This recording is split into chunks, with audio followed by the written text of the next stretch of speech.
자, 오늘 말씀의 제목은 주님만이 모든 것을 완성하십니다. 다 같이 시작. 다시 한번 시작. 네. 자, 마가복음 15장 24절에서 32절 오늘 말씀입니다. 기도합니다. 십자가에 못 박고 그 옷을 나눌세 누가 어느 것을 가질까 하여 제비를 뽑더라.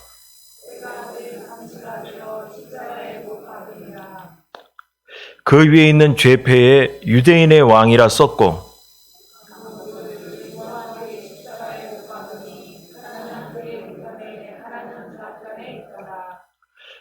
지나가는 자들은 자기 머리를 흔들며 예수를 모욕하여 이르되 아하 성전을 헐고 사흘에 짓는다는 자여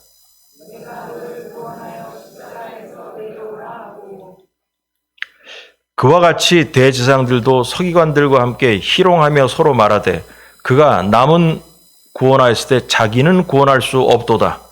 이스라엘의 왕 그리스도가 지금 십자가에서 내려와 우리가 보고 믿게 할지어다 하며 함께 십자가에 못 박힌 자들도 예수를 모욕하더라. 아멘. 오늘 이렇게 짧게 봤는데 오늘 본문 이렇게 읽어보면은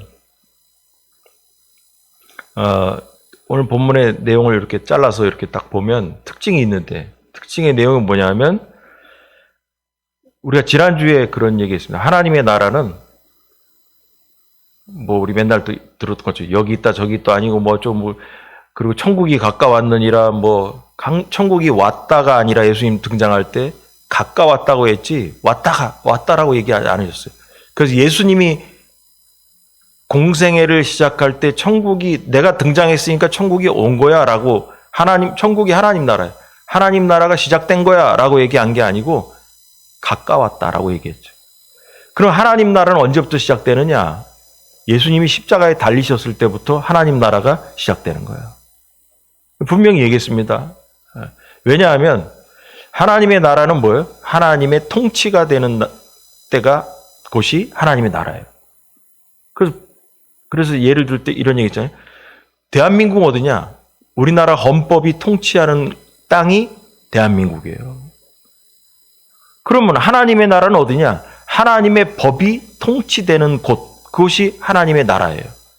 그랬더니 예수님께서 하나님의 나라는 어디 있냐?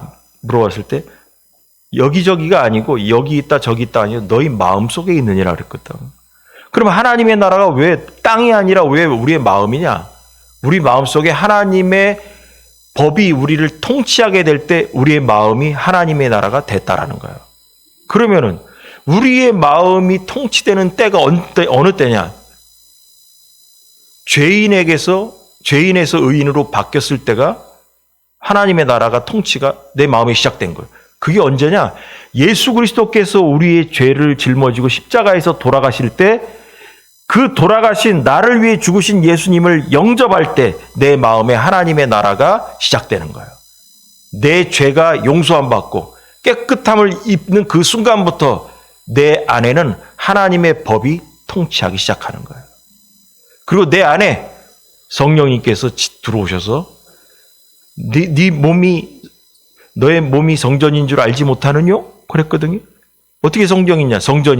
내 안에 성령이 들어오셔야 성전이 되는 거예요. 자, 그래서 예수님께서 지금 십자가에 달리시기 바로 직전입니다.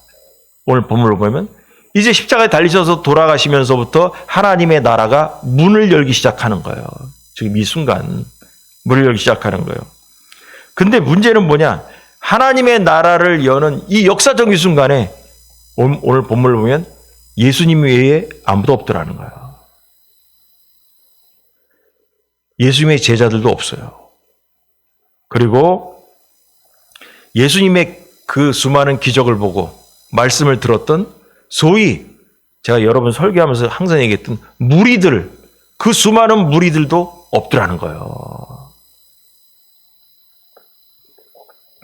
그래서 오늘 말씀의 제목이 주님만이 모든 것을 완성하시는 거예요. 제자들이 하나님 나라를 이루는 것도 아니고 그 수많은 기적과 말씀을 들은 무리들이 하나님 나라를 이뤄가는 게 아니고 오로지 한 분, 예수님만이 이루어 가신다라는 거예요. 다 필요 없더라는 거예요. 그 많은 사람들이 사라지고 십자가의 역사적인 사건은 그래도 굴러가고 있더라는 거예요. 그 사람들이 없다고 해서 하나님의 나라가 스톱되냐? 아니에요. 가고 있더라는 거예요. 오로지 예수님 한 분만으로 십자가의 사건도 굴러가고 있다는 것입니다. 멈추지 않고. 그래서 우리가 이 본문을 통해서 우리에게 적용할 수 있는 게 뭐냐? 예수님이 하나님 나라에 여셨다. 그래, 그런가 보다. 그거로 끝나는 것이 아니라 우리는 이 본문을 통해서 우리가 신앙생활을 통해서도 뭐냐 하면 목회자나 또 교회의 직분자들 중에서 자기가 없으면 하나님의 일이 스톱된다고 멈출 거라고 생각하는 착각에 빠진 사람들이 있더라는 거죠. 내가 있어야 굴러가지. 그래도 내가 있었기 때문에 이 정도 된 거 아니냐. 천만의 말씀. 베드로가 없어도 십자가 사건은 갑니다. 예수님의 12제자들이 없어도 하나님의 계획된 사건은 계획은 이루어져 간다라는 거예요. 여러분 이게 우리의 적용점이에요. 하나님의 나라가 예수님의 12제자가 있어야만 열리느냐? 아니라는 거죠. 예수님 한 분만으로 하나님의 나라는 시작된다라는 거예요. 그래서 이 본문을 우리가 뽑아서 딱 적용하면 하나님의 나라를 이뤄가는 신앙적인 우리의 모든 현재의 행동도 나 때문에 하나님의 나라가 굴러가고 나 때문에 교회가 운영되어지고 나 때문에 하나님의 역사가 이루어진다. 아니다라는 거예요. 하나님이 다 하십니다. 하나님께서 다 하신다라는 거예요. 그래서 우리가 아니면 하나님의 나라의 일이 안 된다는 생각은 다 착각이다라는 거예요. 우리는 이 본문을 통해서 깨달아야 된다는 것입니다. 하나님의 일은 하나님이 주도적으로 행하시지 우리가 주도적으로 하는 것이 아니라는 것입니다. 12제자 중 단 한 명도 예수님을 따르지 않았습니다. 이 당시에. 그러나 구원의 역사에는 아무런 지장이 없어요. 베드로가 없어도 구원의 역사 지장이 없어요. 다만 사람들이 전혀 예상치 못한 방식으로 이루어졌다는 것. 여러분 예수님의 제자들이 예수님께서 십자가에 달리시는 것을 상상이나 하고 원키나 했겠습니까? 상상하지 못했던 방법으로 만왕의 왕 대신 왕이 이방인들에게 예수 그리스도를 영접하지 않는 자들에게 죽임당하는 그 모습으로 이상한 방법으로 십자가 사건으로 달리게 됐다라는 것을 상상이나 했겠냐 이 말이죠. 예상치 못한 방법으로 하나님의 나라가 열리기 시작됐다는 거예요. 그러므로 우리는 본문을 통해서 우리는 하나님 나라를 만드는 것은 내가 아니라 주인공은 하나님인 줄 믿으시 바랍니다. 자, 오늘 본문을 이렇게 짧게 봤는데요. 짧게 보면서 좀 알아야 될 것. 십자가에 못 박고 옷을 나눠서 제비뽑고 했는데 다른 성경하고 다른 내용이 하나 있어가지고 그거 하나 먼저 얘기하고 넘어가겠습니다. 때가 제3시가 되어 십자가에 못 박았다 그랬어요. 3시는 우리나라 시간으로 얘기하면 오전 9시예요. 오전 9시인데 오전 9시인데 근데 왜 지금 얘기하려고 하냐? 지금 마가복음에는 오전 9시 3시라고 나와 있는데 이걸 다른 데 찾아보니까 요한복음에는 있잖아요. 한번 읽어보겠습니다. 요한복음 19장 13절 빌라도가 시작.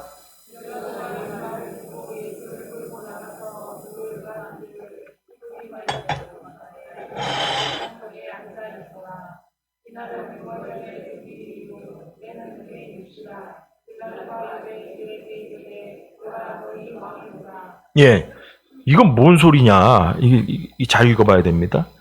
빌라도 앞에 예수님이 끌려간 게 제6시라는 거예요. 6시.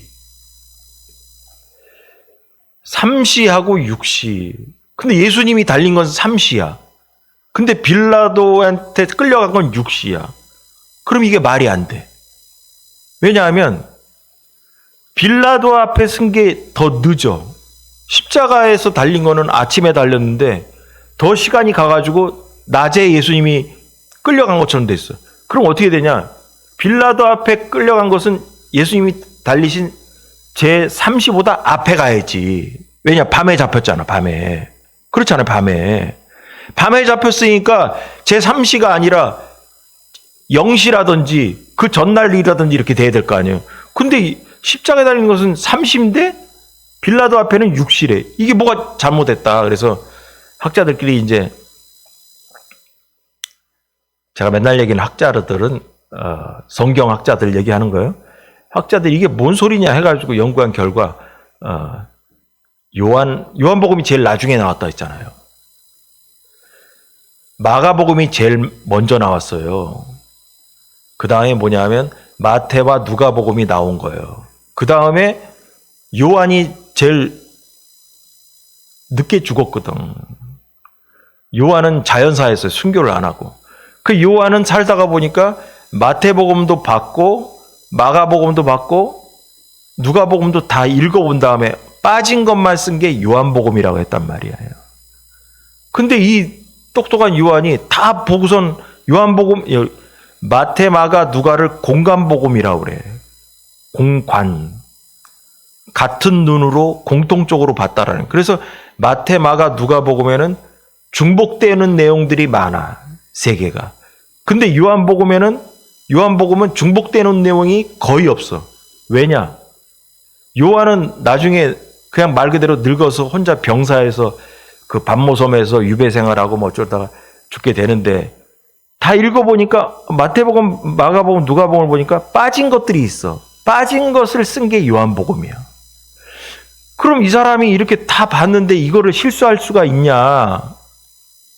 요한이 이걸 일부러 실수를 했을까?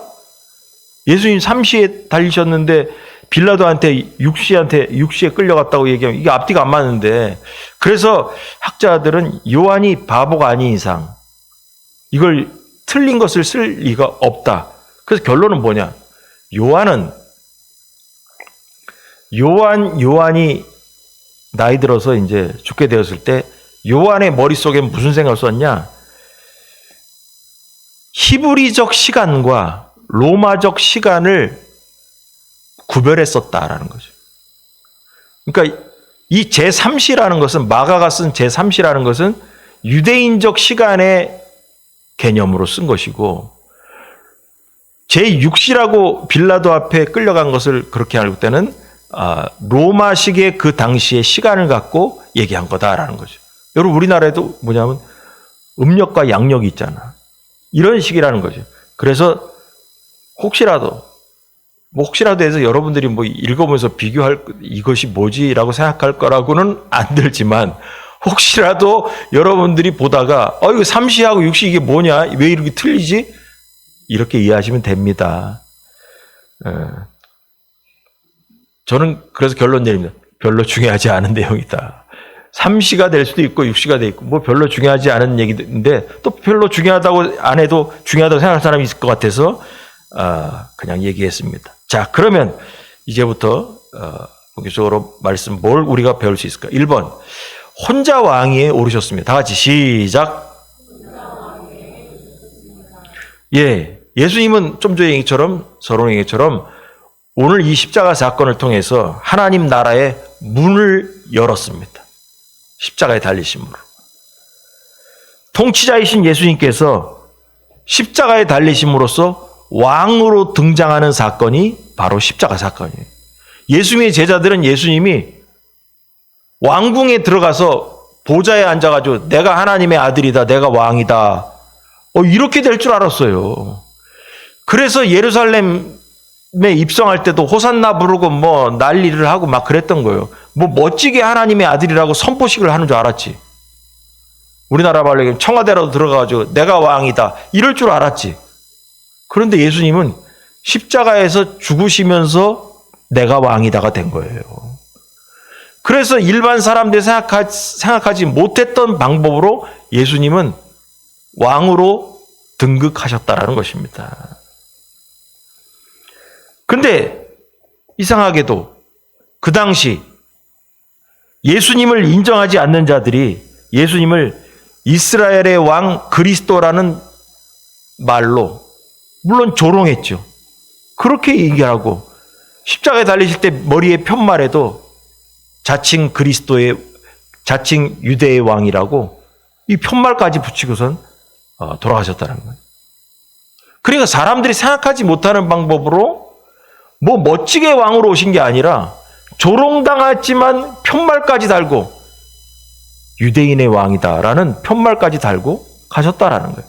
그러면서 뭐냐면 제자들이 상상할 수 없었던 왕으로 오시긴 오셨는데 희한한 방법으로 왕이 되셨다라는 거죠. 희한한 방법으로.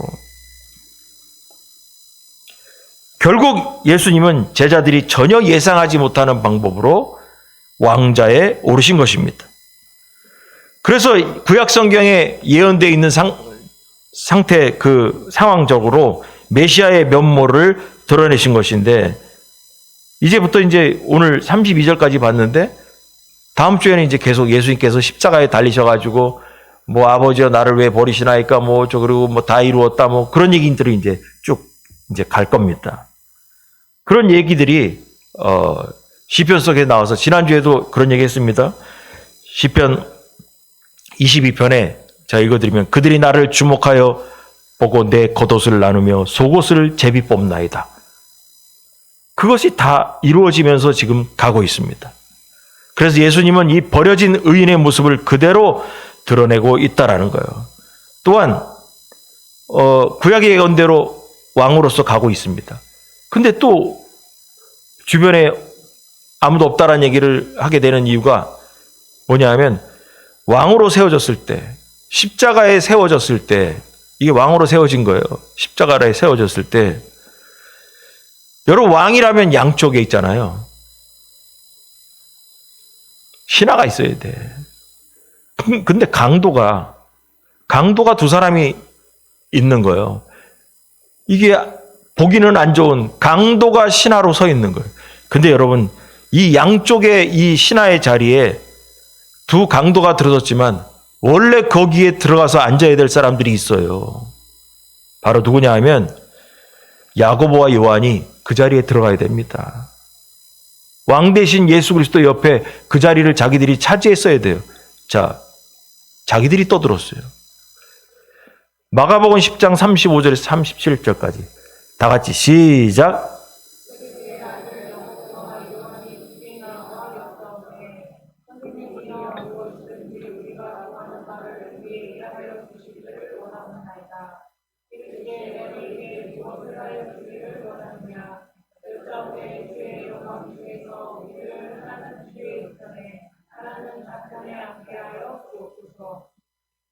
여러분 이렇게 얘기했잖아. 여러분 야고보 요한이 예수님한테 영광의 자리에 앉게 되거든. 그러니까 이 야고보 요한은 영광의 자리가 그 왕궁에 들어가가지고 멋있게 예수님께서 나는 하나님의 아들이다, 내가 왕이다 이렇게 멋있게 앉게 되면 그게 영광의 자리야. 그 영광 중에 앉게 되면 우리를 우편과 좌편에 앉게 해주세요. 근데 예수님의 영광의 자리는 어디예요? 십자가의 자리였어요. 제자들이 상상할 수 없었던 십자가의 위에서 영광의 자리를 맞이하게 됐다니까. 그러면 우리가 이거 볼 때 뭐냐면 이 양편에 강도가 앉아 매달린 게 아니라 이 옆에 야고보 요한이 매달려야 정상이라니까. 근데 없어요. 이게 결국 뭐냐? 제자들이 생각하지 못했던 방법으로 예수님은 왕으로 오셨다라는 거죠. 이걸 통해서 우리가 알 수 있는 거예요. 하나님은 우리가 생각하는 방법으로 역사하시지 않는다는 거죠. 야고보 요한이 거기 있어야 되는데 당장 없어졌습니다. 또 이 자리에 따라와야 될 사람이 있어요. 며칠 동안 얘기했던 베드로가 없네. 베드로의 얘기를 이 공관복음서에 통해서 또 요한복음을 통해서 한번 찾아봤어요. 자, 제가 그냥 읽어볼게요. 마태복음에는 베드로가 대답하여 이르되 모두 주를 버릴지라도 나는 결코 버리지 않겠습니다. 예수께서 이르시되 내가 진실로 내게 이르노니 오늘 밤 다 굴기 전에 네가 3번 나를 부인하리라. 베드로가 이르되 내가 주와 함께 죽을지언정 주를 부인하지 않겠나이다 하고 모든 제자도 그와 같이 말하니라. 같이 죽어야 될 베드로가 없네. 그렇잖아요. 같이 죽어야 될 베드로가 없어요, 지금. 그 다음에 누가복음에 또 그가 말하되 주여 내가 주와 함께 오게도 죽는데도 가기를 각오하였나이다. 이르시되 베드로야 내가 네게 말하노니 오늘 닭 울기 전에 네가 3번 나를 모른다고 부인하리라. 감옥에도 같이 가고 싶고 죽는데도 같이 가겠다라는 거예요. 근데 없네. 또 요한이 시몬 베드로가 이르되 주여 어디로 가시나이까? 예수께서 대답하시되 내가 가는 곳에 네가 지금은 따라올 수 없으나 후에는 따라오리라. 지금은 따라올 수 없으나 그 지금이 바로 십자가 얘기예요. 베드로가 이르되 주여 내가 지금은 어찌하여 따라갈 수 없습니까? 주를 위하여 내 목숨을 버리겠나이다. 지금도 따라갈 수 있습니다. 그게 바로 십자가의 길이에요. 후에는 따라올 수 있다. 나중에 따라올 거다. 나중에. 지금 못 따라와. 근데 베드로가 뭐냐? 내가 지금을 왜 못 따라갑니까? 주를 위하여 지금이라도 목숨이라도 버리고 따라가겠습니다. 근데 안 따라왔네. 여러분, 그래서 이 본문을 보면서 아니 예수님이 죽는 데까지더라도 따라오겠다라는 제자들이 있었는데 없더라는 거예요. 없더라는 거예요. 자, 성경상의 흐름으로 볼 때는 지금까지의 성경상의 흐름을 이렇게 요한복음, 마태복음 뭐 이런 걸 볼 때는 하나님 나라는 예수님만 문을 여는 게 아니라 예수님 더불어 제자들이 같이 가면서 문을 열어야 되는 게 성경의 흐름이 맞아. 제자들도 같이 갔어야 하나님의 나라를 문을 열어주는 게죠. 근데 보니까 뚜껑 열어보니까 예수님 혼자 문을 열었지 제자들은 다 도망가고 없어졌다는 거예요. 그래서 하나님의 나라가 열리는 시작점에 오로지 예수님만 계셨다라는 거예요. 여러분 희한한 일이에요. 제자들 그렇게 혼자 떠들고 다 했는데 아니 나중에 보니까 아무도 없더라는 거예요. 그래서 예수님은 제자들이 상상하지 못하는 방법으로 왕이 되셨다는 것입니다. 십자가에서 고난받으시면서 왕으로 세워졌다는 것입니다. 세상에 어떤 왕이 멋지게 왕이 되지 이렇게 죽어가면서 왕이 된 사람이 어디 있겠습니까? 물론 이것은 사람들이 상상했던 모습과는 완전히 달랐습니다. 예수님의 제자들 중에 예수님과 함께 그 십자가를 향해 행진한 사람은 아무도 없고 예수님의 좌우편에 앉기를 원했던 야고보와 요한도 지금 나타나지 않았습니다. 그러나 여기서 희한한 거예요. 성경에 나왔던 좌우편에 앉게 해달라고 그 영광의 자리에 좌우편에 앉게 해달라고 했던 사람이 야고보와 요한인데 하나님은 말도 안 되게 강도 2명을 옆에 세우게 되셨다는 거예요. 여러분 구색을 맞추시는 하나님. 원래 제자들이 자리를 차지해야 되는데 하나님께서는 믿지 않는 사람들 그것도 강도 2사람을 좌와 우편에 앉혔다는 거예요. 여러분 3년을 예수님을 매일 본 제자들이 아니더라도 또한 하나님은 지난주에 말씀한 것처럼 십자가를 지고 따라오라고 예수님 그렇게 얘기했잖아요. 모두 다 자기의 십자가를 지고 따라오. 근데 십자가를 누가 지고 정작 따라왔냐? 아무도 모르는 길거리에서 만난 구레네 시몬이라는 사람이 대신 지고 따라왔단 말이죠. 여러분 이게 다 희한한 거예요. 지나보니까 이게 뭔가가 있잖아요. 원래 십자가를 져야 될 사람들도 없고 원래 예수님의 옆에 있어야 될 사람들도 없어요. 근데 하나님은 하나님을 모르는 사람들로 그 자리를 차지하게 하셨다는 거죠. 얼마나 놀라운 일입니까? 여러분 그래서 예수님은 누가 왕으로 세워주는 분이 아니라 본인이 원래 왕이신 분이기 때문에 본인이 하신다는 거예요. 제자들이 예수님을 왕으로 세워주신 게 아니라 하나님께서 알아서 세우신다는 것입니다. 오로지 예수님께서 그래서 혼자 왕이 되셨다는 것입니다. 예수님 홀로 왕이 되셨다는 것을 그래서 1번에서 얘기하는 거예요.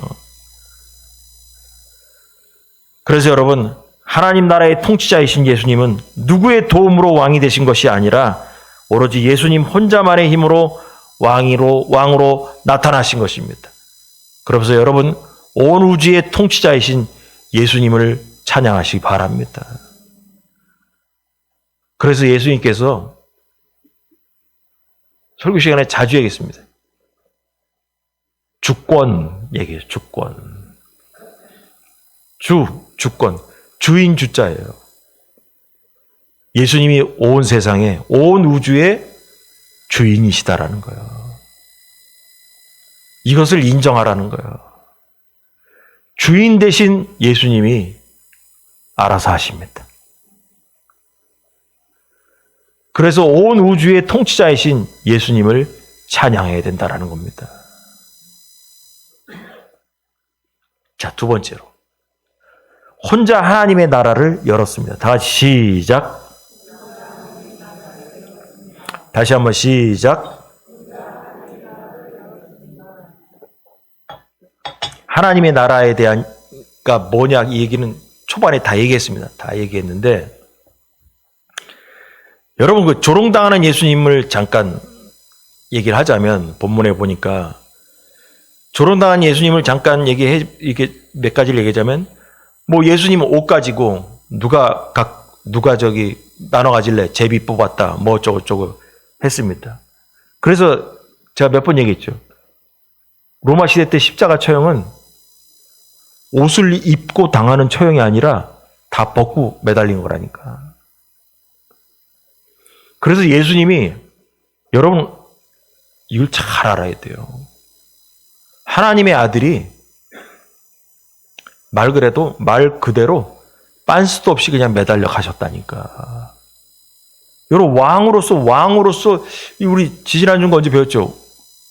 자주색 옷을 입혔다고 그랬죠. 자주색. 로마 시대 때 자주색 옷을 빨간 옷을 이 황제 로마 황제 그리고 유대 이 왕 이런 사람들이 일반인과 구별하기 위해서 귀족들도 자주색은 입으면 안 돼.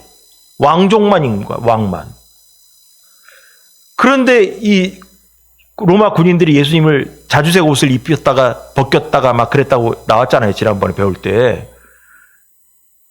여러분 그 당시에 왕으로 등장하려면 자주색 입고 가야 돼. 근데 뭐냐 예수님이 입고 있던 옷을 벗기고 제비를 뽑았다고 그랬잖아요.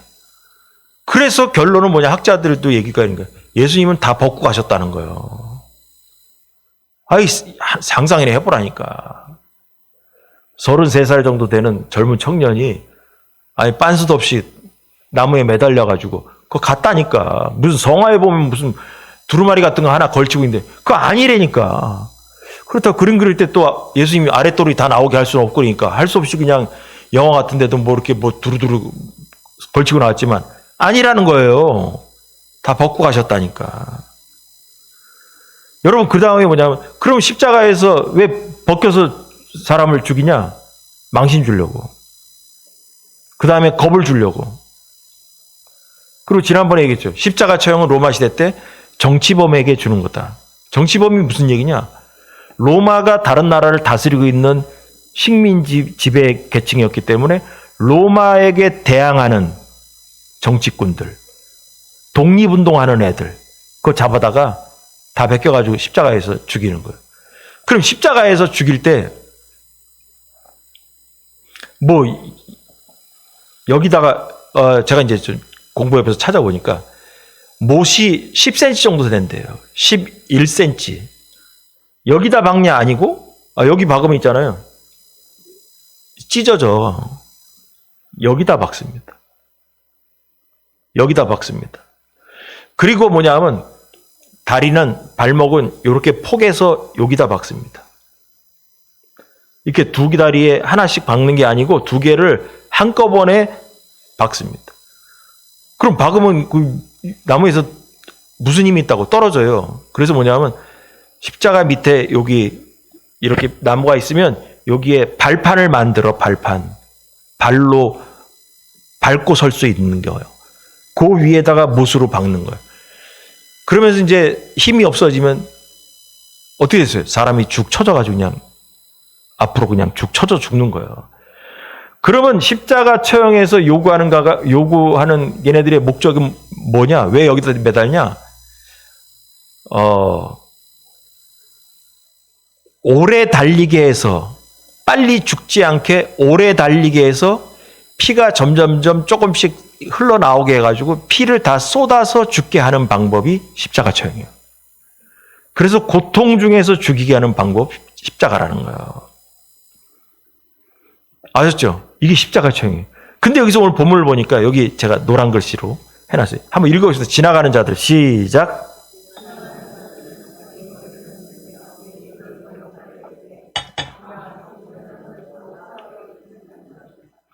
여기 읽다 보니까 자기 머리를 흔들며, 머리를 흔들었대. 그래서 다 중풍이라도 왔나? 왜 머리를 흔들면서 이랬을까? 여러분, 이게 이스라엘 사람들이 원래 사람들을 조롱할 때 머리를 흔드는 거야. 머리를 흔드는 거야. 그래서 이게 여기만 나온 게 아니고, 자, 시편에 보니까, 제가 그냥 볼게요. 배꼽편에 보니까, 나는 또 그들의 비방거리라. 그들이 나를 보면 머리를 흔드나이다. 구약시대부터 또 사람을 조롱할 때 머리를 흔들어. 말할 때. 예레미야 애가서에 보니까 모든 지나가는 자들이 다 너를 향하여 박수치며 딸 예루살렘을 향하여 비웃고 머리를 흔들며 말하기를. 그래서 구약시대 때부터 사람을 조롱할 때 얼굴을 흔들면서 머리를 흔들면서 말을 할 때 이게 바로 조롱하는 거라. 자, 이렇게 예수님은 오늘 본문을 통해서 왕이시지만 조롱을 받으셨다라는 것입니다. 그러나 예수님은 예수 그리스도를 믿지 않는 로마 군인들의 모욕과 희롱을 통해서 유대인의 왕이라는 역설적인 고백을 받으셨습니다. 이들의 진심과는 다르게, 다시 말해서 믿지도 않으면서 예수 그리스도로 인정하지도 않지만 약 올리는 거죠. 조롱하는 거죠. 그렇지만 그들의 입속에서 유대인의 왕이다 라는 말이 튀어나오게 했다라는 거예요. 이제 이 무리들의 모욕과 희롱을 통해서 곧 하나님의 나라가 열리고 선포되는 역사가 일어난 것입니다. 그래서 지나가는 자들은 또 뭐라 그랬냐면 예수님을 가리켜서 성전을 헐고 사흘 만에 다시 짓겠다는 자들이요. 그런 얘기 했죠. 근데 그 성경의 얘기는 뭐예요? 3일 만에 예수님께서 부활하신 것을 얘기하는 거죠. 성전을 부신다고 얘기하지 않았어요. 세운다고 예수님 얘기하지 않으셨다고 설교 지난번에 했습니다. 예수님의 몸이 사흘 만에 새롭게 부활하시는 것을 얘기하는 것이죠. 또한 사람들이 오늘 본문에 보니까 남은 구원한다고 하면서 자기는 구원하지도 못하고 너나 십자가에서 내려와라 이렇게 조롱했죠. 근데 실제로 예수님은 십자가에서 내려지사 무덤에서 부활하심으로써 구원을 완성하신 분이 되었다는 것입니다. 이는 자신을 버림으로써 모든 다른 사람들을 구원하시는 예수님의 사역을 잘 표현한 말인 것입니다. 결론은 예수님은 철저히 외롭고 고독한 존재가 되었지만 그로 인해서 이 세상의 유일한 구원자가 되신 것입니다. 아무도 예수님의 구원 사역을 돕지 않고 오히려 모욕하고 비방했지만 예수님은 결국 이루어내셨습니다. 그래서 여러분 예수님만이 주인공이십니다. 예수님만이 하나님 나라를 이루어 가시는 주인공입니다. 제자들이 주인공이 아닙니다. 예수 그리스도를 믿는 우리가 이 시대의 주인공이 아니라 예수님이 주인공이신 것입니다. 예수님을 믿는 자들이 주인공이 아니라는 거예요. 아무도 없어도 예수님의 나라는 예수님께서 만들어 가신다는 것입니다. 그러므로 우리는 자주 들었던 얘기, 아무런 공로가 없는 줄 믿으시 바랍니다. 오로지 주인공은 예수님인 거예요. 자, 그래서 오늘의 본문의 결론이 이런 거예요. 아무 공로가 없다라는 얘기를 하는 거예요. 이사야서 무릇 다 같이 시작.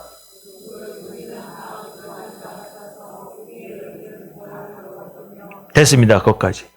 우리의 의의는 다 더러운 옷 같으며 우리는 다 부정한 자라는 거예요. 각 사람들이 어떤 사람이 그래도 나에게는 의로움이 있어. 내가 그래도 하나님 앞에 의의가 있잖아. 근데 이 사람은 뭐냐면 우리의 의의는 다 더러운 옷과 같다라는 거예요. 하나님 앞에서는 우리의 그 조그만 의의도 다 필요 없다라는 거예요. 하나님 앞에서 우리의 의의를 드러낼 수가 없다라는 거예요. 창피하다라는 거예요. 우리는 다 부정한 자 같아서 우리의 의의는 다 더러운 옷과 같다라는 거예요. 로마서로 가서 기록된 바 의의는 없나니 하나도 없다, 하나도 없다라는 거예요. 깨닫는 자도 없고 하나님을 찾는 자도 없고 다 치우쳐 함께 무익하게 되고 선을 행하는 자는 없나니 하나도 없도다. 여러분, 의의는 없다라는 거예요. 하나님 앞에서 의의는 없다라는 거예요. 다 죄인이라는 거예요. 에베소 2장 8, 9절 다 같이 시작.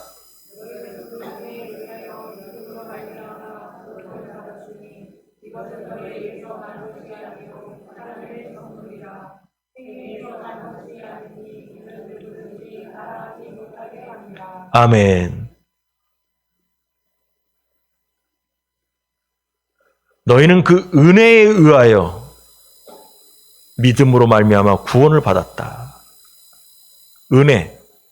여러분, 그래서 있잖아요. 우리는 은혜가 필요한 자들입니다. 구원을 받았나니 이것은 구원은 너희에게서 난 것이 아니요. 너희에게서 난 것이 아니오라는 말은 너희들의 노력으로 구원받은 것이 아니요. 하나님께서 선물로 주신 것이라는 거예요. 선물의 의미가 뭐라고 했어요? 공짜다라는 거예요. 공짜. 우리가 값을 주고 얻은 것이 구원이 아니라 하나님의 선물로 주었다는 거예요. 하나님께서. 그 선물로 주신 이유가 뭐냐? 은혜를 통해서. 은혜라는 말이 어려울 수 있다. 근데 쉽게 맨날 얘기했잖아요. 나는 그 사람한테 은혜를 입었어. 그게 뭔 말이냐? 나는 그 사람한테 도움을 입었어. 그 말이잖아요. 그러면 이 말은 거야. 하나님의 도움으로 우리가 구원을 얻는 것이지 내가 잘나서 구원을 얻는 게 아니라는 거예요. 여러분, 이게 복음이라는 거예요. 오늘 예수님께서 십자가에 달리시는데 제자들도 없고 뭐 어쩌고 다 없었다. 그래서 결론은 뭐냐? 예수님이 하신 거 다 혼자 다 하시더라. 그럼 결국 뭐냐? 우리가 이 땅에 살면서 우리의 공로는 하나도 없다. 예수님의 덕분에 우리가 살고 있다라는 것입니다. 예수님의 도움으로, 예수님의 은혜로 우리 살고 있다. 그래서 항상 기도할 때 이렇게 해야 돼요. 하나님, 저는 은혜가 필요한 자입니다. 저는 하나님 앞에서 드러낼 것이 아무것도 없는 더러운 죄인입니다. 그러므로 저에게 은혜를 주시옵소서.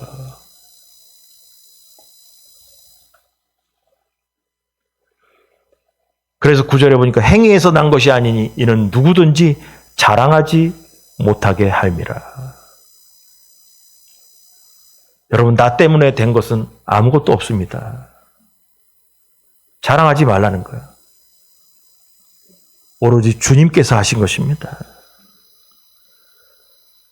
그래서 우리에게 쉽게 또 적용할 수 있는 뭐냐? 우리가 이런 얘기해요.